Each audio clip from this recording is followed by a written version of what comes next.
Morning all of you. നമ്മൾ the computing discipline എന്ന് പറയുന്നത് നമ്മൾ ഫസ്റ്റ് യൂണിറ്റാണ് ഡിസ്കസ് ചെയ്തുകൊണ്ടിരിക്കുന്നത്.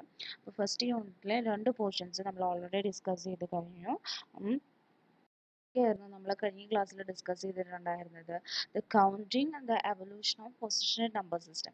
പൊസിഷൻ നമ്പർ സിസ്റ്റത്തിൻ്റെ നമ്മൾ എവല്യൂഷൻ ഡിസ്കസ് ചെയ്തു, അതുപോലെ തന്നെ എവല്യൂഷൻ ഓഫ് എ കമ്പ്യൂട്ടർ. അങ്ങനെ 2 പാർട്ടാണ് നമ്മൾ ഓൾറെഡി ഡിസ്കസ് ചെയ്തത്. ഫസ്റ്റ് യൂണിറ്റിലെ 2 പോർഷൻസ് നമ്മൾ ഓൾറെഡി കവർ ചെയ്തു. ഫസ്റ്റ് കവർ ചെയ്തത് counting the evolution of position number system. അതിൽ Egyptian, Sumerian, Babylonian number system, Chinese number system, Greek number system, Roman number system, Mayans number system, Hindu and Arabic number system, ഇത്രയും number systems നമ്മൾ എന്ത് ചെയ്ത് പഠിച്ചു കഴിഞ്ഞു. അതുപോലെ evolution of computer സിസ്റ്റത്തിൽ നമ്മൾ ഓരോ abacus, Napier bones, Pascaline, Leibniz calculator, Jacquard's loom, difference engine, analytical engine, Hollerith's machine, Mark 1, ഇത്രയും ഡിവൈസസുകളും നമ്മൾ എന്ത് ചെയ്തു ഡിസ്കസ് ചെയ്ത് കഴിഞ്ഞു. നമ്മൾ ഓൾറെഡി ഡിസ്കസ് ചെയ്ത പോർഷനാണ് ഈ 2 എണ്ണം. ഓക്കെ, ഇനി ഇന്നത്തെ ക്ലാസ്സിൽ നമ്മൾ ഡിസ്കസ് ചെയ്യുന്നത് ഇതിൻ്റെ കണ്ടിന്യൂഷനായി തേർഡ് പോർഷനാണ്. തേർഡ് പാർട്ടിൽ എന്ന് പറയുന്നത് ചെയ്യാനുള്ളത് ജനറേഷൻ ഓഫ് എ കമ്പ്യൂട്ടർ. ഇതുവരെ നമ്മൾ ഡിസ്കസ് ചെയ്തിരുന്നത് ഒന്ന് കമ്പ്യൂട്ടിംഗ് ആയിട്ടില്ല, കമ്പ്യൂട്ടിങ്ങിൻ്റെ എവല്യൂഷൻ ആയിരുന്നു. പൊസിഷൻ നമ്പർ സിസ്റ്റം കിട്ടി, അതിൻ്റെ പോർഷൻസ് നമ്മൾ ഡെവലപ്പ് ചെയ്തു, അതെങ്ങനെയാണെന്നുള്ള എവല്യൂഷൻ പറഞ്ഞു. അതുപോലെ കമ്പ്യൂട്ടിംഗ് മെഷീൻസ്, അതായത് ഇന്ന് നമ്മൾ ഉപയോഗിക്കുന്ന കമ്പ്യൂട്ടറിലേക്ക് വരുന്നതിന് മുമ്പ് ഉപയോഗിച്ചിട്ടുണ്ടായിരുന്ന ഡിവൈസസുകളെ കുറിച്ചിട്ടാണ് നമ്മൾ ഡിസ്കസ് ചെയ്തത്. ഇന്ന് നമ്മൾ ഉപയോഗിക്കുന്ന കമ്പ്യൂട്ടേഴ്സിൻ്റെ ജനറേഷൻസുകളെ കുറിച്ചാണ് നമ്മൾ ഈ ക്ലാസ്സിൽ ഡിസ്കസ് ചെയ്യുന്നത്. നമുക്ക് മൊത്തം 5 ജനറേഷൻ ആണുള്ളത്. First generation of computers, second generation of computers, third generation of computers, fourth generation of computer and the last one is fifth generation of computers. Okay, മൊത്തം നമുക്ക് 5 ജനറേഷൻ ഓഫ് കമ്പ്യൂട്ടേഴ്സുകളാണ് ഉള്ളത്. ഓക്കെ, നമ്മൾ ആദ്യം discuss ചെയ്യുന്നത് first generation of കമ്പ്യൂട്ടേഴ്സുകളാണ്. First generation of കമ്പ്യൂട്ടേഴ്സുകൾ 1940, 1956 കാലഘട്ടങ്ങളിലാണ് എന്തുണ്ടായിരുന്നത് ഫസ്റ്റ് ജനറേഷൻ ഓഫ് കമ്പ്യൂട്ടേഴ്സുകൾ നമ്മൾ ഉപയോഗിക്കുന്നത്. ഓക്കെ, അതായത് ഫസ്റ്റ് ജനറേഷൻ ഓഫ് കമ്പ്യൂട്ടേഴ്സുകൾ ഉണ്ടാക്കിയിട്ടുള്ളത് വാക്വം ട്യൂബ്സുകൾ കൊണ്ട് ആണ് നമ്മൾ എന്തുണ്ടാക്കിയിട്ടുള്ളത് ഫസ്റ്റ് ജനറേഷൻ ഓഫ് കമ്പ്യൂട്ടേഴ്സുകൾ ഉണ്ടാക്കിയിട്ടുള്ളത്. ഓക്കെ, ആൻഡ് പിന്നെ വാക്വം ട്യൂബ്സുകൾ കൂടാതെ നമ്മൾ മെമ്മറിക്ക് വേണ്ടിയിട്ട് നമ്മൾ ഉപയോഗിച്ചിട്ടുണ്ടായിരുന്നത് മാഗ്നറ്റിക് ഡ്രംസുകളായിരുന്നു. നമ്മൾ കഴിഞ്ഞ ക്ലാസ്സിൽ കമ്പ്യൂട്ടിംഗ് ഡിവൈസസുകൾ പറഞ്ഞപ്പോൾ അവിടെ മെമ്മറി കാര്യം പറഞ്ഞിട്ടുണ്ടായിരുന്നു. മില്ലും പ്രൊസസ്സറും മിൽസും ഒക്കെ നമുക്ക് വരുന്നുണ്ടായിരുന്നു അല്ലേ. അപ്പോൾ ഇനി അങ്ങോട്ടുള്ള എല്ലാ ജനറേഷനിലും എന്തുണ്ടായിരുന്നു, നമുക്ക് മെമ്മറിയുമുണ്ട്, നമ്മുടെ പ്രൊസസ്സറും ഉണ്ട്.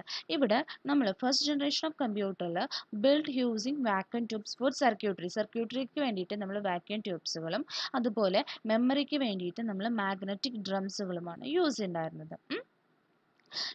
This generation implement the stored program concept. ഈ ഫസ്റ്റ് ജനറേഷൻ കമ്പ്യൂട്ടറാണ് സ്റ്റോർഡ് പ്രോഗ്രാം കൺസെപ്റ്റിനെ എന്ത് ചെയ്തിട്ടുള്ളത് ഇംപ്ലിമെൻറ്റ് ചെയ്തത്. അതായത് പ്രോഗ്രാമിനെ സ്റ്റോർ ചെയ്ത് വെക്കുക എന്നുള്ള ഒരു കൺസെപ്റ്റ് ഇംപ്ലിമെൻറ്റ് ചെയ്തിട്ടുള്ളത് ഈ ഫസ്റ്റ് ജനറേഷൻ ഓഫ് കമ്പ്യൂട്ടേഴ്സുകൾ ആയിരുന്നു. Okay, the input device punch cards and paper tapes. First generation of കമ്പ്യൂട്ടേഴ്സിൻ്റെ ഇൻപുട്ട് ഡിവൈസ് എന്ന് പറയുന്നത് പഞ്ച് കാർഡ്സുകളും പേപ്പർ ടേപ്സുകളും ആയിരുന്നു. ഇനി എന്താണ് ഫസ്റ്റ് ജനറേഷൻ ഓഫ് കമ്പ്യൂട്ടേഴ്സിൻ്റെ അഡ്വാൻറ്റേജസ് എന്നുള്ളത് നോക്കാം. They could perform computation in milliseconds. അതായത് കമ്പ്യൂട്ടേഷൻസുകൾ മില്ലി സെക്കൻഡ്സുകളിൽ പെർഫോം ചെയ്യാൻ ആർക്ക് കഴിഞ്ഞിട്ടുണ്ടായിരുന്നു, ഫസ്റ്റ് ജനറേഷൻ ഓഫ് കമ്പ്യൂട്ടേഴ്സുകൾക്ക് സാധിച്ചിട്ടുണ്ടായിരുന്നു എന്നാണ് പറയുന്നത്. Okay, then disadvantages of a first generation computers. എന്താണ് ഡിസ്അഡ്വാൻറ്റേജസുകൾ? ഓക്കെ, ഫസ്റ്റ് വൺ നമുക്ക് നോക്കാം. Too bulky in size hence required a large room for installation. അതായത് വളരെ വലുതാണ്.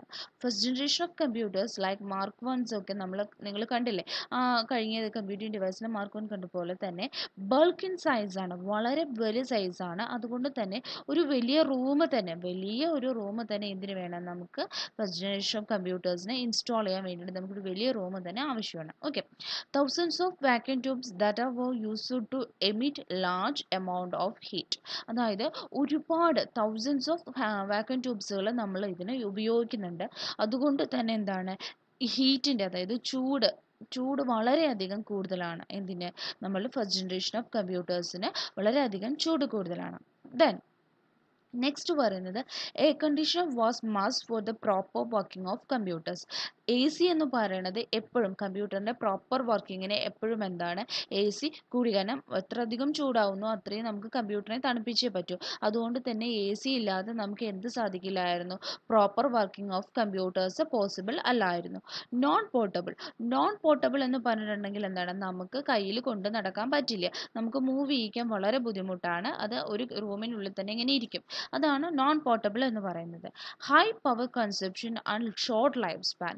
വളരെ പവർ കൺസപ്ഷൻ വളരെ കൂടുതൽ, അതായത് കറണ്ട് വലിക്കുന്നത് വളരെ കൂടുതലാണ്, പക്ഷെ വളരെ കുറച്ച് എന്താണ് കാലാവധി, ലൈഫ് സ്പാൻ എന്ന് പറയുന്നത് വളരെ കുറവാണ്. Then slow operating speed and restricted computing capacity. Operating speed എന്ന് പറയുന്നത് അതായത് ഓപ്പറേഷൻസ് പെർഫോം ചെയ്യുന്നതിൻ്റെ വേഗത എന്ന് പറയുന്നത് വളരെ കുറവാണ്. അതുപോലെ തന്നെ കമ്പ്യൂട്ടിംഗ് കപ്പാസിറ്റി, കമ്പ്യൂട്ട് ചെയ്യുന്നത് അതായത് പ്രോസസ്സിങ് ചെയ്യുന്നത് എന്താണ്, റെസിസ്റ്റഡ് ആണ്. കമ്പ്യൂട്ടിംഗ് കപ്പാസിറ്റി വളരെ എന്താണ്, റെസിസ്റ്റഡ് ആണ്. ആർക്കുള്ളത്, ഫസ്റ്റ് ജനറേഷൻ ഓഫ് കമ്പ്യൂട്ടേഴ്സുകൾക്കുള്ളത്. ഓക്കെ, അപ്പോൾ അഡ്വാൻറ്റേജസിനേക്കാൾ കൂടുതൽ ഫസ്റ്റ് ജനറേഷൻ ഓഫ് കമ്പ്യൂട്ടേഴ്സുകൾക്ക് എന്തായിരുന്നു, ഡിസ്അഡ്വാൻറ്റേജസ് ആയിരുന്നു ഉണ്ടായിരുന്നത്. ഓക്കെ, എന്ന് പറയുന്നത് examples of first generation of computers. എന്തൊക്കെയാണ് നമ്മളുടെ ഫസ്റ്റ് ജനറേഷൻ ഓഫ് കമ്പ്യൂട്ടേഴ്സിൻ്റെ എക്സാമ്പിൾസ് എന്നുള്ളത് നോക്കാം. ഫസ്റ്റ് വൺ എന്ന് പറയുന്നത് ഇനിയാക്. 1943 1946 കാലഘട്ടങ്ങളിലാണ് ENIAC എന്ന് പറഞ്ഞിട്ടുള്ള കമ്പ്യൂട്ടർ നമ്മൾ ഉപയോഗിക്കുന്നത്. ENIACിൻ്റെ ഫുൾ ഫോം എന്ന് പറയുന്നത് electronic numerical integrator and calculator എന്നാണ്. Electronic numerical integrator and calculator. ഇത് ഉണ്ടാക്കിയിട്ടുള്ള was build by J Presper Eckert and John V Mauchly. John V Mauchly എന്ന് പറയുന്ന സയൻറ്റിസ്റ്റും പ്രിസിസർ എക്കേർട്ട് എന്ന് പറയുന്ന സയൻറ്റിസ്റ്റും കൂടിയാണ് ENIAC എന്ന് പറഞ്ഞിട്ടുള്ള കമ്പ്യൂട്ടർ കണ്ടുപിടിച്ചിട്ടുള്ളത്. ഓക്കെ, ഇത് ഫസ്റ്റ് ഫുള്ളി ഇലക്ട്രോണിക് കമ്പ്യൂട്ടർ ആണ്. എന്ത്, ഈ ENIAC എന്ന് പറയുന്നത് കംപ്ലീറ്റ്ലി ഇലക്ട്രോണിക് ആയിട്ടുള്ളൊരു ഡിവൈസ് ആയിരുന്നു എന്ത്, നമ്മുടെ ENIAC എന്ന് പറയുന്നത്. ഓക്കെ,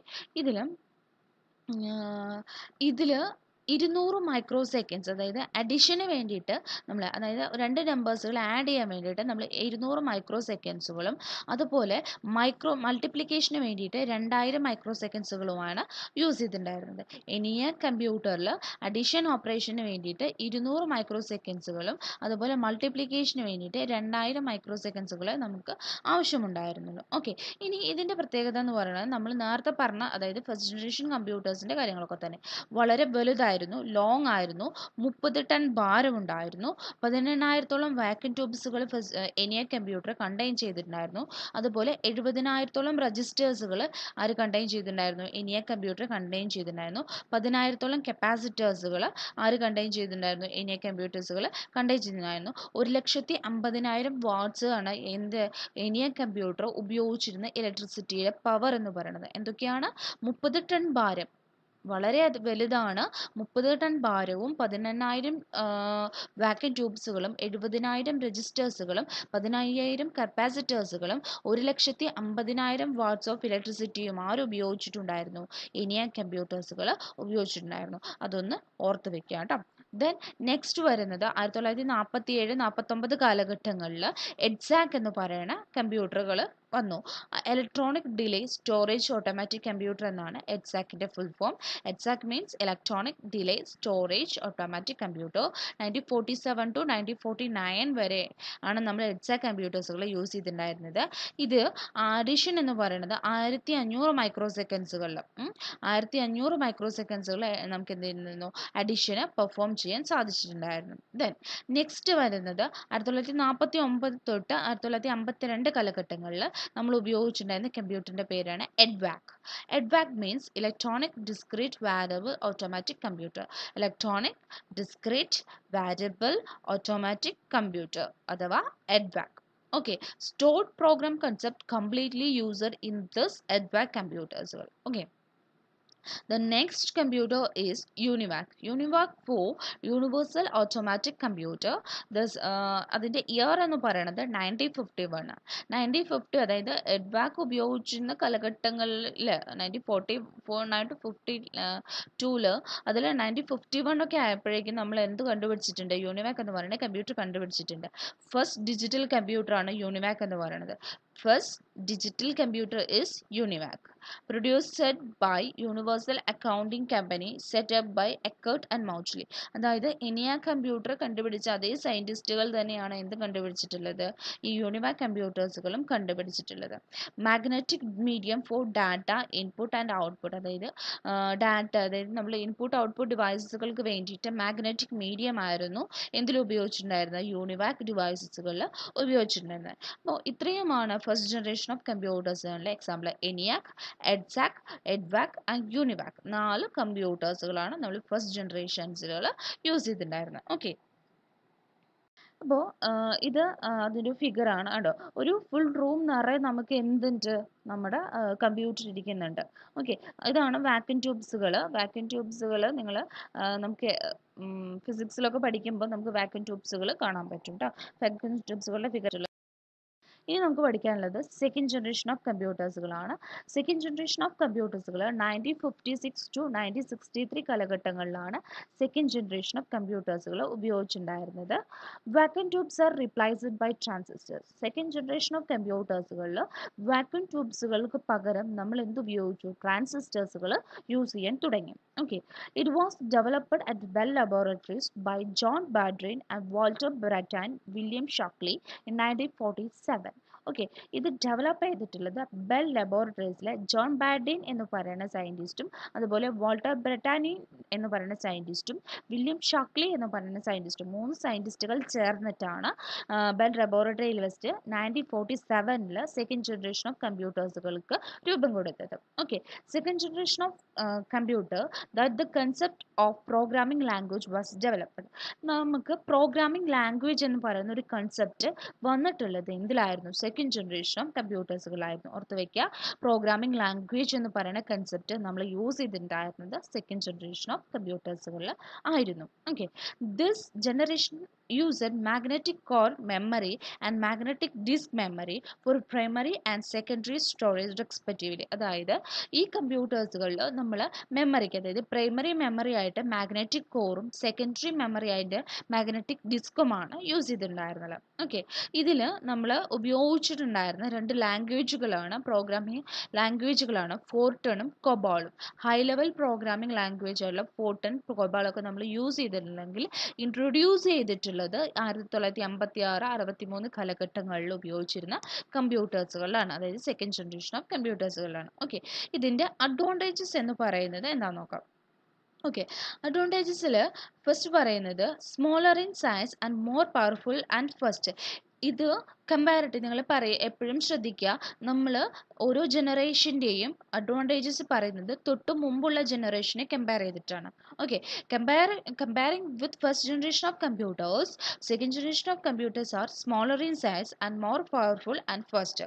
കമ്പാരിറ്റീവ്ലി നമ്മൾ ഫസ്റ്റ് ജനറേഷനെ കമ്പയർ ചെയ്യുമ്പോൾ സെക്കൻഡ് ജനറേഷൻ ഓഫ് കമ്പ്യൂട്ടർ എന്ന് പറയുന്നത് സ്മോളർ ഇൻ സൈസ് ആണ്, അതുപോലെ തന്നെ വളരെ പവർഫുള്ളുമാണ്, സ്പീഡ് കൂടുതലുമാണ്. ലെസ് എക്സ്പെൻസീവ് ആണ്, അതായത് എക്സ്പെൻസ് വളരെ കുറവാണ്.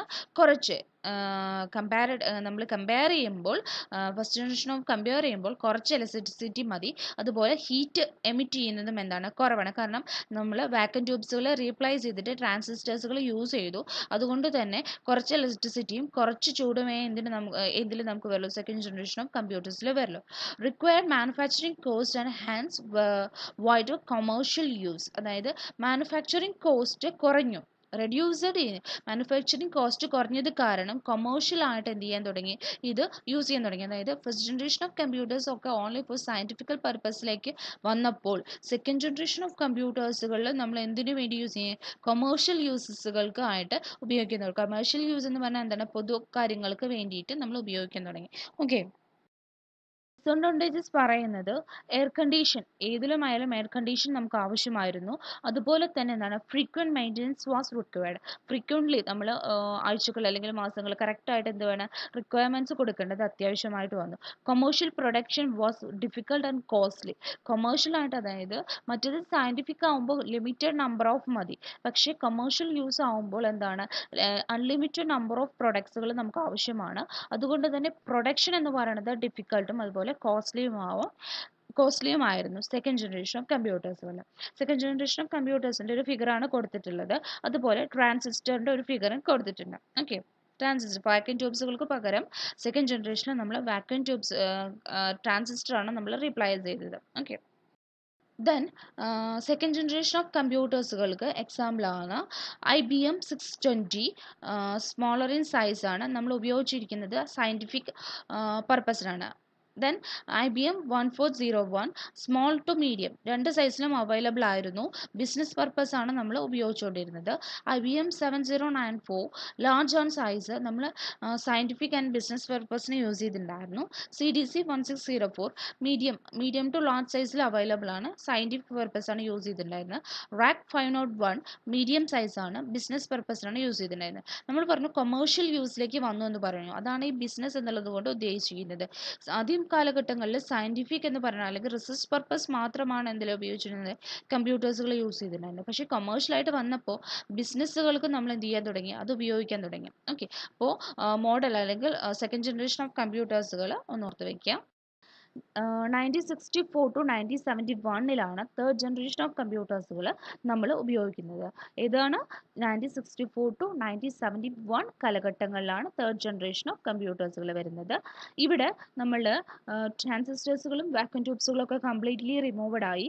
ഇവിടെ നമ്മൾ ഉപയോഗിക്കുന്നത് ഇൻറ്റിഗ്രേറ്റഡ് സർക്യൂട്ട്സുകൾ അഥവാ ICസുകളായിരുന്നു. Integrated circuits, ICs. ഓക്കെ, ഓർത്ത് വയ്ക്കുക. Then ICs or silicon chips that are contained miniaturized transistor were developed by Jack Kibley, engineer with Texas Instruments. Okay. ICs അല്ലെങ്കിൽ സിലിക്കൺ ചിപ്സ് എന്ന് പറയാറുണ്ട്. അത് നമ്മൾ എന്താ ചെയ്യുന്നത്, ട്രാൻസിസ്റ്ററിൻ്റെ ഒരു ചെറിയ രൂപം, ട്രാൻസിസ്റ്ററിനെ നമ്മൾ എന്താ ചെയ്യുന്നത്, അതായത് മിനിയേച്ചറൈസ്ഡ് ചെയ്യുകയാണ്, അതായത് ചെറുതാക്കിയാണ് എന്ത് ചെയ്യുന്നത്, IC അല്ലെങ്കിൽ സിലിക്കൺ ചിപ്സുകൾസ് ഉണ്ടാക്കിയിട്ടുള്ളത്. അത് ടെക്സാസിൽ വെച്ചിട്ട് ജാക്ക് കിബ്ലി എന്ന് പറയുന്ന സയൻറ്റിസ്റ്റാണ് എന്ത് ഉണ്ടാക്കിയിട്ടുള്ളത്, ഈ ICസുകൾ ഡെവലപ്പ് ചെയ്തിട്ടുള്ളത്. ഇൻപുട്ട് ഔട്ട്പുട്ട് ഡിവൈസുകൾ, new input output devices like keyboard and monitor were introduce. Third generation of കമ്പ്യൂട്ടേഴ്സുകളാണ് കീബോർഡും മോണിറ്റർ പോലെയുള്ള ഇൻപുട്ട് ഔട്ട്പുട്ട് ഡിവൈസസുകൾ നമ്മൾ യൂസ് ചെയ്യാൻ തുടങ്ങുന്നത് അല്ലെങ്കിൽ ഇൻട്രൊഡ്യൂസ് ചെയ്തിട്ടുള്ളത് ഈ തേർഡ് ജനറേഷൻ ഓഫ് കമ്പ്യൂട്ടേഴ്സിലായിരുന്നു. ഈ കമ്പ്യൂട്ടറിലാണ് നമ്മൾ, ഈ കാലഘട്ടങ്ങളിലാണ് നമ്മൾ ഹൈ ലെവൽ ലാംഗ്വേജ് ആയിട്ടുള്ള ബേസിക് എന്ന് പറയുന്ന പ്രോഗ്രാമിംഗ് ലാംഗ്വേജുകൾ ഉപയോഗിക്കുന്നത്. നിങ്ങൾ ബേസിക് എന്ന പ്രോഗ്രാമിംഗ് ലാംഗ്വേജ് പഠിച്ചിട്ടുണ്ടാവും. 8th നിങ്ങൾക്ക് സിലബസിൽ വരുന്നതാണ്. IHRD സിലബസിലെ ബേസിക് എന്ന് പറയുന്ന പ്രോഗ്രാമിംഗ് ലാംഗ്വേജ് നമുക്ക് 8th പഠിക്കാനുണ്ട്. അവരൊക്കെ പഠിച്ചിട്ടുണ്ടാവും ബേസിക് എന്ന് പറയുന്ന പ്രോഗ്രാമിംഗ് ലാംഗ്വേജ്. അത് തേർഡ് ജനറേഷൻ ഓഫ് കാലഘട്ടങ്ങളിൽ നമ്മൾ പ്രോഗ്രാംസ് റൈറ്റ് ചെയ്യാൻ വേണ്ടിയിട്ട് ഉപയോഗിച്ചിരുന്ന ലാംഗ്വേജ് ആണ് കേട്ടോ. Then multi-layered printed circuits were developed and core memory was replaced by faster solid-state memories with large capacity. അതായത് മൾട്ടി ലെയേർഡ് പ്രിൻറ്റഡ് സർക്യൂട്ട്സുകളുണ്ട്. നമ്മൾ മെമ്മറി വളരെ ഫാസ്റ്റ്, കോർ മെമ്മറി നമ്മൾ വളരെ ഫാസ്റ്റായിട്ട് റിപ്ലേസ് ചെയ്തു. അതുപോലെ തന്നെ ലാർജ് കപ്പാസിറ്റി, അതായത് സ്റ്റോറിംഗ് കപ്പാസിറ്റി എന്ന് പറയുന്നത് തേർഡ് ജനറേഷൻ ഓഫ് കമ്പ്യൂട്ടേഴ്സുകൾക്ക് കുറച്ചെന്തായിരുന്നു, കൂടുതലായിരുന്നു. ലാർജ് കപ്പാസിറ്റി മെമ്മറി കുറച്ച് കൂടുതലുണ്ടായിരുന്നു തേർഡ് ജനറേഷൻ ഓഫ് കമ്പ്യൂട്ടേഴ്സുകൾക്ക്. ഇനി ഇതിൻ്റെ അഡ്വാൻറ്റേജസ് എന്ന് പറയുന്നത് smaller in size and increase the speed and efficiency of computing. Size comparatively first generation and second generation smaller size എന്ന് പറയുന്നത് കമ്മിയായിരുന്നു. അതുപോലെ തന്നെ എന്താണ്, കമ്പ്യൂട്ടിംഗ് സ്പീഡ്, അതായത് ഓപ്പറേഷൻ സ്പീഡ് എന്ന് പറയുന്നത് കൂട്ടി. ദെൻ പ്രോസസ്സിംഗ് സ്പീഡും എന്താണ്, കൂട്ടി. അതുപോലെ കുറച്ച് power, consumer less power and less costly, കുറച്ച് പവർ മാത്രമേ ഉപയോഗിച്ചുള്ളൂ. അതുപോലെ തന്നെ കോസ്റ്റ്ലി എന്ന് പറയുന്നത് കമ്മിയായി, റെഡ്യൂസ് ചെയ്തു, കോസ്റ്റ് എന്ന് പറയുന്നത് റെഡ്യൂസ് ചെയ്തു. Then arithmetic and logical operations were performed in microseconds or in even nanoseconds. Microseconds അല്ലെങ്കിൽ ഇവൻ നാനോ സെക്കൻഡ്സുകളിൽ ലോജിക്കൽ ഓപ്പറേഷൻസുകൾ, അതല്ലെങ്കിൽ അരിതമെറ്റിക് ഓപ്പറേഷൻസുകൾ പെർഫോം ചെയ്യാൻ തുടങ്ങി. എന്തിൽ? തേർഡ് ജനറേഷൻ ഓഫ് കമ്പ്യൂട്ടേഴ്സുകളിൽ. ഓക്കെ. തേർഡ് ജനറേഷൻ ഓഫ് കമ്പ്യൂട്ടേഴ്സിന് എക്സാമ്പിളാണ് IBM 360 ആൻഡ് IBM 370. ഓക്കെ. എന്നാൽ first നിങ്ങൾക്ക് കാണുന്നത് കമ്പ്യൂട്ടറിൻ്റെ ഫിഗറാണ്. സെക്കൻഡ് നിങ്ങൾക്ക് കാണാൻ പറ്റുന്നത് നമ്മുടെ ചിപ്സുകളാണ്, ഇൻറ്റഗ്രേറ്റഡ് ചിപ്സുകളാണ് നിങ്ങൾക്ക് സെക്കൻഡിൽ കാണാൻ കഴിയുന്നത്. ഓക്കെ. ഫോർത്ത് ജനറേഷൻ ഓഫ് കമ്പ്യൂട്ടേഴ്സുകൾ 1971 മുതൽ നമ്മൾ ഉപയോഗിക്കുന്നത് ഫോർത്ത് ജനറേഷൻ ഓഫ് കമ്പ്യൂട്ടേഴ്സുകളാണ്. ഇവിടെ ഇൻറ്റഗ്രേറ്റഡ് ചിപ്സുകൾ നമ്മൾ എന്തുപയോഗിച്ച് റീപ്ലേസ് ചെയ്തു, മൈക്രോ പ്രൊസസ്സേഴ്സുകളായിട്ട് റീപ്ലേസ് ചെയ്തു. This computers use micro processors and called micro computers. ഇതിനെ നമ്മൾ മൈക്രോ പ്രോസസ്സേഴ്സ് യൂസ് ചെയ്യുന്നത് കൊണ്ട് ഈ കമ്പ്യൂട്ടേഴ്സുകളെ നമ്മൾ എന്താ വിളിക്കുന്നത്? മൈക്രോ കമ്പ്യൂട്ടേഴ്സുകൾ എന്നാണ് വിളിക്കുന്നത്. Micro processor is A single chip which contain large scale integration of electronic components like transistors, capacitors, resistors etcetera. Micro processor എന്ന് പറയുന്നത് ഒരു സിംഗിൾ ചിപ്പാണ്. അതിൽ ലാർജ് സ്കെയിൽ ഓഫ് ഇൻറ്റഗ്രേഷൻ, അതായത് വളരെ ഒരുപാട് കണ്ടന്റ് കോമ്പോണൻസിൽ, അതായത് ട്രാൻസിസ്റ്ററും കപ്പാസിറ്റേഴ്സ്, റെസിസ്റ്റേഴ്സ് പോലെയുള്ള ഒരുപാട് ഇലക്ട്രോണിക് കോമ്പൗണ്ട്സിൻ്റെ ഒരു ഇൻറ്റഗ്രേഷൻ ആണ് എന്തിലുള്ളത്? നമ്മുടെ ഈ മൈക്രോ പ്രൊസസ്സറിലുള്ളത്. LSI, large scale of integration എന്നാണ് ഉദ്ദേശിക്കുന്നത്. Micro processor contains large scale of integration. Large scale LSI ആണ് ആര് കണ്ടെയ്ൻ ചെയ്യുന്നത്? മൈക്രോ പ്രൊസസ്സർ കണ്ടെയ്ൻ ചെയ്യുന്നത്. LSI എന്നുള്ളതുകൊണ്ട് ഉദ്ദേശിക്കുന്നത് എന്താണെന്ന് വെച്ചാൽ ഇലക്ട്രോണിക് കോമ്പൗണ്ട്സുകളുടെ എന്താണ്? ഇൻറ്റഗ്രേഷൻ. ആ ഇലക്ട്രോണിക് കോമ്പൗണ്ട്സിൽ എന്തൊക്കെ പെടും? ട്രാൻസിസ്റ്റേഴ്സ് പെടും, കപ്പാസിറ്റേഴ്സുകൾ പെടും, റെസിസ്റ്റേഴ്സുകൾ പെടും. Okay. Then place computer central processing unit on a single chip. നമ്മൾ എന്താണ് CPU-നെ ഒരൊറ്റ സിംഗിൾ ചിപ്പിൻ്റെ ഉള്ളിൽ എന്താണ് പ്ലേസ് ചെയ്യുകയാണ് ചെയ്യുന്നത്. ഫോർത്ത് ജനറേഷൻ ഓഫ് കമ്പ്യൂട്ടേഴ്സുകളിൽ നമ്മളൊരു കമ്പ്യൂട്ടറിൻ്റെ CPU-നെ ഒരൊറ്റ സിംഗിൾ ചിപ്പിൻ്റെ ഉള്ളിൽ പ്ലേസ് ചെയ്യുന്നു. Later LSI circuits replaced by very large scale integrated circuits. അതായത് 1971 നമ്മൾ തുടങ്ങിയപ്പോൾ നമ്മൾ LSI ആണ് യൂസ് ചെയ്തിട്ടുണ്ടായിരുന്നെങ്കിൽ അത് പിന്നീട് VLSI ആയിട്ട് എന്ത് ചെയ്തിട്ടുണ്ട്? റീപ്ലേസ് ചെയ്തിട്ടുണ്ട്. വെരി ലാർജ് സ്കെയിൽ ഇൻറ്റഗ്രേറ്റഡ് സർക്യൂട്ട്സുകൾ നമ്മൾ എന്തിൽ ഉപയോഗിക്കാൻ തുടങ്ങി? മൈക്രോ പ്രൊസസ്സേഴ്സുകളിൽ ഉപയോഗിക്കാൻ തുടങ്ങി. ഇതിൻ്റെ അഡ്വാൻറ്റേജസ് എന്ന് പറയുന്നത് വളരെ സ്മോളർ ഇൻ സൈസ് ആണ്. അതുപോലെ തന്നെ ആക്സസിങ് സ്പീഡ് അല്ലെങ്കിൽ പ്രോസസ്സിംഗ് സ്പീഡ് എന്ന് പറയുന്നത് വളരെ കൂടുതലാണ്. ഫാസ്റ്റാണ്, വളരെ ഫാസ്റ്റായിട്ടുള്ള ആക്സസ് ചെയ്യാനും പ്രോസസ്സിംഗ് സ്പീഡ്സ് ഒക്കെ വളരെ കൂടുതലാണ്. Computers becomes less costly and more user friendly. Large number of people began buying dum personal use. അതായത് ഫോർത്ത് ജനറേഷൻ ഓഫ് കമ്പ്യൂട്ടർ ആയപ്പോഴേക്കും കോസ്റ്റ്ലി, കമ്പ്യൂട്ടറിൻ്റെ വില എന്ന് പറയുന്നത് വളരെയധികം കമ്മിയായി. അതുപോലെ തന്നെ യൂസർ ഫ്രണ്ട്ലി ആയി, നമുക്ക് വളരെ ഫ്രീ ആയിട്ട് യൂസ് ചെയ്യാൻ പറ്റുന്ന തരത്തിലായി മാറി. അതുപോലെ തന്നെ എന്താണ്, ഓരോരുത്തരും പേഴ്സണൽ ആവശ്യങ്ങൾക്ക് എന്ത് വാങ്ങാൻ തുടങ്ങി? കമ്പ്യൂട്ടേഴ്സുകൾ വാങ്ങാൻ തുടങ്ങി. ഓക്കെ. ഡിസഡ്വാൻറ്റേജ് എന്ന് പറയുന്നത് high complex technology required for manufacturing VLSI ചിപ്സുകൾ. VLSI ചിപ്സുകൾ ഉണ്ടാക്കാൻ വേണ്ടിയിട്ട് ഹൈ കോംപ്ലക്സ് ആയിട്ടുള്ള ടെക്നോളജി, വളരെ വലിയ, അതായത് ഒരുപാട് കോമ്പൗണ്ട്സുകൾ നമ്മൾ എന്ത് ചെയ്യണം? കമ്പൈൻ ചെയ്യുകയാണ് ഇതിൽ ചെയ്യുന്നത്. നമ്മൾ ഈ VLSI ചിപ്പ് ഉണ്ടാക്കാൻ വേണ്ടി ചെയ്യുന്നത്. അപ്പോൾ അത് കുറച്ച് ഡിഫിക്കൽട്ടായിട്ട് മാറി എന്നാണ് പറയുന്നത്. Okay. Example of third generation of കമ്പ്യൂട്ടേഴ്സുകൾ IBM PC, ആപ്പിൾ ആയാൽ നമ്മൾ ഇന്ന് ഉപയോഗിക്കുന്ന കമ്പ്യൂട്ടേഴ്സുകളില്ലേ, അതൊക്കെ എന്താണ്? ഫോർത്ത് ജനറേഷൻ ഓഫ് കമ്പ്യൂട്ടേഴ്സുകൾ വരുന്നതാണ് കേട്ടോ. IBM PCസുകൾ, അതുപോലെ തന്നെ ആപ്പിൾ ILസുകളൊക്കെ നിങ്ങൾക്ക് ഫിഗർ കാണാൻ പറ്റും. നമ്മൾ ഇന്ന് ഉപയോഗിക്കുന്ന കമ്പ്യൂട്ടറുമായിട്ടാണ് ഏറ്റവും കൂടുതൽ അതിനെന്താണ് സിമിലാരിറ്റി ഉള്ളത്. അതുപോലെ തന്നെ നിങ്ങൾക്ക് ഇപ്പുറത്ത് കാണാൻ പറ്റും മൈക്രോ പ്രൊസസ്സർ. നിങ്ങളുടെ ഇപ്പോൾ ലാപ്ടോപ്പിൻ്റെ ഒക്കെ സൈഡിൽ നിങ്ങൾക്ക് ഇൻറ്റൽ കോർ പ്രീമിയം i3 എന്നൊക്കെ പറഞ്ഞിട്ട് കാണാൻ പറ്റുന്നില്ലേ? അത് ആ പ്രൊസസ്സർ സ്പീഡാണ്. നമ്മൾ ഉപയോഗിക്കുന്ന മൈക്രോ പ്രൊസസ്സറാണ്. ആ മൈക്രോ പ്രൊസസ്സറാണ് എത്രയാണെന്നുള്ളതാണ് സൈഡിൽ അവിടെ കാണിക്കുന്നത്. എന്താണ് മൈക്രോ പ്രൊസസ്സറിൻ്റെ നെക്സ്റ്റ് വൺ, അല്ലെങ്കിൽ ഫ്യൂച്ചർ നമ്മൾ ഉപയോഗിക്കുന്ന അല്ലെങ്കിൽ ഇപ്പം നമ്മൾ ഡെവലപ്പ് ചെയ്തുകൊണ്ടിരിക്കുന്ന ഒരു ജനറേഷനാണ് എന്ത്? ഫിഫ്ത്ത് ജനറേഷൻ ഓഫ് കമ്പ്യൂട്ടേഴ്സുകൾ എന്ന് പറയുന്നത്. കുറച്ചൊക്കെ നമ്മൾ ഉപയോഗിക്കാൻ തുടങ്ങിയിട്ടുണ്ട്, പക്ഷേ നമ്മൾ ഫ്യൂച്ചറിൽ കംപ്ലീറ്റ്ലി യൂസ് ചെയ്യാൻ പോകുന്നതാണ് എന്ത്? ഫിഫ്ത്ത് ജനറേഷൻ ഓഫ് കമ്പ്യൂട്ടേഴ്സുകൾ. ഇവിടെ very large scale integrated circuits, large scale integrated സർക്യൂട്ട്സുകളാണ് നമ്മൾ ഫിഫ്ത്ത് ജനറേഷൻ ഓഫ് കമ്പ്യൂട്ടേഴ്സുകൾ യൂസ് ചെയ്യുന്നത്. ബേസ്ഡ് ഓൺ ആർട്ടിഫിഷ്യൽ ഇൻ്റലിജൻസ് ഉപയോഗിച്ചിട്ടാണ് നമ്മൾ എന്ത് ചെയ്യാൻ പോകുന്നത്? ഫിഫ്ത്ത് ജനറേഷൻ ഓഫ് കമ്പ്യൂട്ടേഴ്സുകൾ ഡെവലപ്പ് ചെയ്യാൻ പോകുന്നത്. What you mean by artificial intelligence എന്ന് പറഞ്ഞിട്ടുണ്ടെങ്കിൽ ഒരു ഹ്യൂമന്, നമ്മൾ പറഞ്ഞൊരു കാര്യം, കമ്പ്യൂട്ടറിൻ്റെ പ്രോപ്പർട്ടീസൊക്കെ അല്ലെങ്കിൽ കമ്പ്യൂട്ടേഴ്സിൻ്റെ ഫീച്ചേഴ്സൊക്കെ നമ്മൾ തുടക്കത്തിൽ പറഞ്ഞിട്ടുണ്ടായിരുന്നു. അതിൽ ഞാൻ ഓർക്കുന്നുണ്ട്, ഇൻ്റലിജൻസ് എന്ന് പറയുന്ന ഒരു കാര്യം ആർക്കില്ല? നമ്മുടെ കമ്പ്യൂട്ടേഴ്സുകൾക്കില്ല അല്ലേ? അപ്പോൾ അങ്ങനെ ഒരു കഴിവ് നമ്മൾ എന്തിന് കൊടുക്കുകയാണ്? കമ്പ്യൂട്ടറിന് കൊടുക്കുകയാണ്. അങ്ങനെ കൊടുത്ത് അതിനാണ് നമ്മൾ എന്ത് പറയുന്നത്? ആർട്ടിഫിഷ്യൽ ഇൻ്റലിജൻസ് കൊടുക്കുന്നതെന്ന് പറയണത്. അതായത് ഒരു വ്യക്തിക്ക് ഹ്യൂമന് ചെയ്യാൻ പറ്റുന്നതൊക്കെ നമ്മൾ എന്ത് കൊടുക്കുകയാണ്? നമ്മളുടെ കമ്പ്യൂട്ടറിന് കൊടുക്കണം. അപ്പോൾ നിങ്ങൾ എന്തെങ്കിലും സിനിമ കണ്ടിട്ടുണ്ടെങ്കിൽ നിങ്ങൾക്ക് മനസ്സിലാവും എന്താണ് ആ റോബോട്ടിന് നമ്മൾ എന്ത് കൊടുക്കുകയാണ്? ഹ്യൂമന് ചെയ്യാൻ പറ്റുന്ന കാര്യത്തിലുള്ള എല്ലാതും എന്തിൽ കൊടുക്കുകയാണ്? ആ റോബോട്ടിന് കൊടുക്കുകയാണ് അല്ലേ? അപ്പോൾ അതാണ് ആർട്ടിഫിഷ്യൽ ഇൻ്റലിജൻസ് എന്ന് ഉദ്ദേശിക്കുന്നത്. ഇൻ്റലിജൻസ് ആർട്ടിഫിഷ്യലായിട്ട് നമ്മൾ എന്ത് കൊടുക്കുകയാണ് ചെയ്യുന്നത് കമ്പ്യൂട്ടേഴ്സിന്. അപ്പോൾ ഫിഫ്ത്ത് ജനറേഷൻ ഓഫ് കമ്പ്യൂട്ടേഴ്സുകളെ ബേസ് ചെയ്തിരിക്കുന്നത് ആർട്ടിഫിഷ്യൽ ഇൻ്റലിജൻസ് ആണ്. Have more than one CPU for faster processing speed. ഒന്നിൽ കൂടുതൽ CPUസുകൾ നമ്മൾ എന്തിൽ യൂസ് ചെയ്യുന്നുണ്ട്? ഫിഫ്ത്ത് ജനറേഷൻ ഓഫ് കമ്പ്യൂട്ടേഴ്സുകൾ യൂസ് ചെയ്യുന്നുണ്ട്. Intended to work with natural languages ആയിട്ട് വർക്ക് ചെയ്യുന്ന തരത്തിലാണ് നമ്മൾ ഫിഫ്ത്ത് ജനറേഷൻ ഓഫ് കമ്പ്യൂട്ടേഴ്സുകൾ ഉണ്ടാക്കിയത്. അതായത് ലാംഗ്വേജസുകൾ എന്ന് പറയുന്നത് ഓരോയിടത്തും ഓരോ ലാംഗ്വേജസുകളാണ്. അപ്പോൾ എല്ലാ ലാംഗ്വേജസുമായിട്ട് ഇപ്പോൾ നമ്മൾ ഓരോ സൈഡിലും ഭാഷയുടെ സ്ലാങ് എന്ന് പറയുന്നത് എന്താണ്, വ്യത്യസ്തമാണ് അല്ലേ. നമ്മൾ മലപ്പുറത്ത് ഉപയോഗിക്കുന്ന സ്ലാങ് അല്ല പാലക്കാടുള്ളതല്ല തൃശ്ശൂരുള്ളതല്ല തിരുവനന്തപുരത്ത്. കേരളത്തിൽ ഉപയോഗിക്കുന്ന ലാംഗ്വേജോ ഭാഷയോ അല്ല ഔട്ട് ഓഫ് സ്റ്റേറ്റ് എന്ന് പറയുന്നത്. അപ്പോൾ നാച്ചുറൽ ലാംഗ്വേജസുകളുമായിട്ട് നമ്മളെ ലോക്കൽ ആയിട്ടുള്ള ലാംഗ്വേജസുകളുമായിട്ട് വർക്ക് ചെയ്യാൻ തരത്തിൽ എന്തുണ്ടാക്കുന്നു, നമ്മൾ കമ്പ്യൂട്ടേഴ്സുകൾ ഡെവലപ്പ് ചെയ്യുന്നു. അതും ഫിഫ്ത്ത് ജനറേഷനിൽ ചെയ്യുന്നതാണ്. Aim of the generation is to be able to solve highly complex problems. ഈ ജനറേഷൻ്റെ എയിം എന്ന് പറയുന്നത് വളരെ കോംപ്ലക്സ് ആയിട്ടുള്ള ഹൈലി കോംപ്ലക്സ് ആയിട്ടുള്ള പ്രോഗ്രാംസുകൾ അല്ലെങ്കിൽ പ്രോബ്ലംസുകൾ എന്ത് ചെയ്യുക, സോൾവ് ചെയ്യുക എന്നുള്ളതാണ് എന്തിൻ്റെ എയിം എന്ന് പറയുന്നത്, ഫിഫ്ത്ത് ജനറേഷൻ ഓഫ് കമ്പ്യൂട്ടേഴ്സുകളുടെ എയിം എന്ന് പറയുന്നത്. ഇത് നമ്മൾ ഫ്യൂച്ചറിൽ ഉപയോഗിക്കാൻ പോകുന്ന കേട്ടോ. നമ്മുടെ റോബോട്ട്സുകളൊക്കെ നിങ്ങൾക്ക് ഫിഗർ ചെയ്ത് കാണാൻ പറ്റും. റോബോട്ട്സുകളാണ് നമ്മൾ കൂടുതലും എന്തുകൊണ്ട് ഉദ്ദേശിക്കുന്നത്, ഫിഫ്ത്ത് ജനറേഷൻ ഓഫ് കമ്പ്യൂട്ടേഴ്സുകൾ എന്നുള്ളതുകൊണ്ട് ഉദ്ദേശിക്കുന്നത്. ഓക്കെ, ഇനി നമ്മൾ ഇതുവരെ 5 ജനറേഷൻ ഓഫ് കമ്പ്യൂട്ടേഴ്സുകൾ പഠിച്ചു.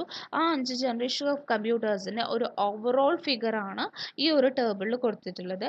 ക്രൈറ്റീരിയ, ജനറേഷൻ കൊടുത്തിട്ടുണ്ട്. അതുപോലെ തന്നെ ഏത് ടെക്നോളജിയാണ്, ഓപ്പറേറ്റിംഗ് സിസ്റ്റം ഏതാണ്, ലാംഗ്വേജ് ഏതാണ്, ഏത് പീരിയഡ് ആണ് എന്നുള്ളത്. ഓക്കെ, നമ്മൾ ഫസ്റ്റ് ജനറേഷനിൽ നമ്മൾ ഉപയോഗിച്ചിരിക്കുന്ന ടെക്നോളജി എന്ന് പറയുന്നത് വാക്വം ട്യൂബ്സുകളാണ്. ഒരു ഓപ്പറേറ്റിംഗ് സിസ്റ്റവും നമ്മൾ യൂസ് ചെയ്തിട്ടില്ല. മിഷ്യൻ ലാംഗ്വേജ് ആണ് യൂസ് ചെയ്തിട്ടുണ്ടായിരുന്നത്. 1940, 56 കാലഘട്ടങ്ങളിലാണ് നമ്മൾ ഫസ്റ്റ് ജനറേഷൻ ഓഫ് കമ്പ്യൂട്ടേഴ്സുകൾ യൂസ് ചെയ്തിട്ടുണ്ടായിരുന്നത്. ദെൻ സെക്കൻഡ് ജനറേഷനിൽ നമ്മൾ ട്രാൻസിസ്റ്റർ യൂസ് ചെയ്തിരുന്ന ടെക്നോളജി ട്രാൻസിസ്റ്റർ ആണ്. ഒരു ഓപ്പറേറ്റിംഗ് സിസ്റ്റം നമ്മൾ സെക്കൻഡ് ജനറേഷനിൽ യൂസ് ചെയ്തിട്ടില്ല. അസംബ്ലി ലാംഗ്വേജ് ആണ് നമ്മൾ ഇതിൽ ഉപയോഗിച്ചിട്ടുണ്ടായിരുന്നത്, സെക്കൻഡ് ജനറേഷനിൽ യൂസ് ചെയ്തിട്ടുണ്ടായിരുന്നത്. ദെൻ 1956, 63 കാലഘട്ടങ്ങളിലായിരുന്നു സെക്കൻഡ് ജനറേഷൻ ഓഫ് ഡിവൈസസുകൾ നമ്മൾ യൂസ് ചെയ്തിട്ടുണ്ടായിരുന്നത്. ദെൻ തേർഡ് ജനറേഷനിൽ ഉപയോഗിച്ചിരിക്കുന്ന ടെക്നോളജി ഇൻ്റഗ്രേറ്റഡ് സർക്യൂട്ടുകളാണ്. ഓപ്പറേറ്റിംഗ് സിസ്റ്റം ഉപയോഗിച്ചിട്ടുണ്ടായിരുന്നു. ലാംഗ്വേജ് ഹൈ ലെവൽ ലാംഗ്വേജ് ആണ് യൂസ് ചെയ്തിട്ടുണ്ടായിരുന്നത്. പീരിയഡ് എന്ന് പറയുന്നത് 1964 to 1971. ഓക്കെ, ദെൻ ഫോർത്ത് കമ്പ്യൂട്ടേഴ്സിൽ അല്ലെങ്കിൽ ഫോർത്ത് ജനറേഷനിൽ നമ്മൾ മൈക്രോ പ്രൊസസ്സേഴ്സുകളാണ് യൂസ് ചെയ്തിട്ടുണ്ടായിരുന്നത്. ടെക്നോളജി എന്ന് പറയുന്നത് മൈക്രോ പ്രൊസസ്സറാണ്. ഓപ്പറേറ്റിംഗ് സിസ്റ്റം ഉപയോഗിച്ചിട്ടുണ്ടായിരുന്നു. ലാംഗ്വേജ് ഹൈ ലെവൽ ലാംഗ്വേജുകളാണ് നമ്മൾ ഉപയോഗിക്കുന്നുണ്ടായിരുന്നത്. നമ്മൾ CC++ ഒക്കെ ഫോർത്ത് ജനറേഷനിലാണ് വരുന്നത്. പീരിയഡ്സ് 1971 കാലഘട്ടങ്ങളിൽ നമ്മൾ എന്താണ് ഉപയോഗിക്കുന്നത്, ഫോർത്ത് ജനറേഷൻ കമ്പ്യൂട്ടേഴ്സാണ് യൂസ് ചെയ്യുന്നത്. ദെൻ ഫിഫ്ത്ത് ജനറേഷൻ നമ്മൾ ഉപയോഗിക്കുന്ന ടെക്നോളജി ആർട്ടിഫിഷ്യൽ ഇൻ്റലിജൻസ് അഥവാ AI എന്ന് നമ്മൾ പറയാറുണ്ട്. ഓപ്പറേറ്റിംഗ് സിസ്റ്റം ഉപയോഗിക്കുന്നുണ്ട്. ലാംഗ്വേജ് എന്ന് പറയുന്നത് ഹൈ ലെവൽ ലാംഗ്വേജസുകളാണ്. നമ്മൾ പൈത്തൺ അതുപോലെ തന്നെ നമ്മൾ വലിയ ലാംഗ്വേജസുകളൊക്കെ യൂസ് ചെയ്യുന്നുണ്ട്. അതുപോലെ പീരിയഡ് എന്ന് പറയുന്നത് ഇപ്പോൾ പ്രസൻറ്റിലും അതുപോലെ ടു ഫ്യൂച്ചർ നമ്മളിപ്പോൾ ഉപയോഗിക്കുന്നതും ഇനി വരാൻ പോകുന്നതുമായ കാലഘട്ടങ്ങളിൽ. ഓക്കെ, അപ്പോൾ ഇത്രയുമാണ് ജനറേഷൻ ഓഫ് കമ്പ്യൂട്ടേഴ്സുകളിൽ നമുക്ക് പറയാനുള്ളത്. 5 ജനറേഷനിൽ ഉപയോഗിക്കുന്ന ടെക്നോളജി, അതുപോലെ അതിൻ്റെ പീരിയഡ്സുകൾ, അതിൻ്റെ മെമ്മറി, അതുപോലെ ഓപ്പറേറ്റിംഗ് സിസ്റ്റംസുകളൊക്കെ ഒന്ന് എന്ത് ചെയ്യുക, ഓർത്ത് വയ്ക്കുക കേട്ടോ. ഓക്കെ, എല്ലാവർക്കും മനസ്സിലായിട്ടുണ്ടാവും എന്ന് വിചാരിക്കുന്നു. Thank you.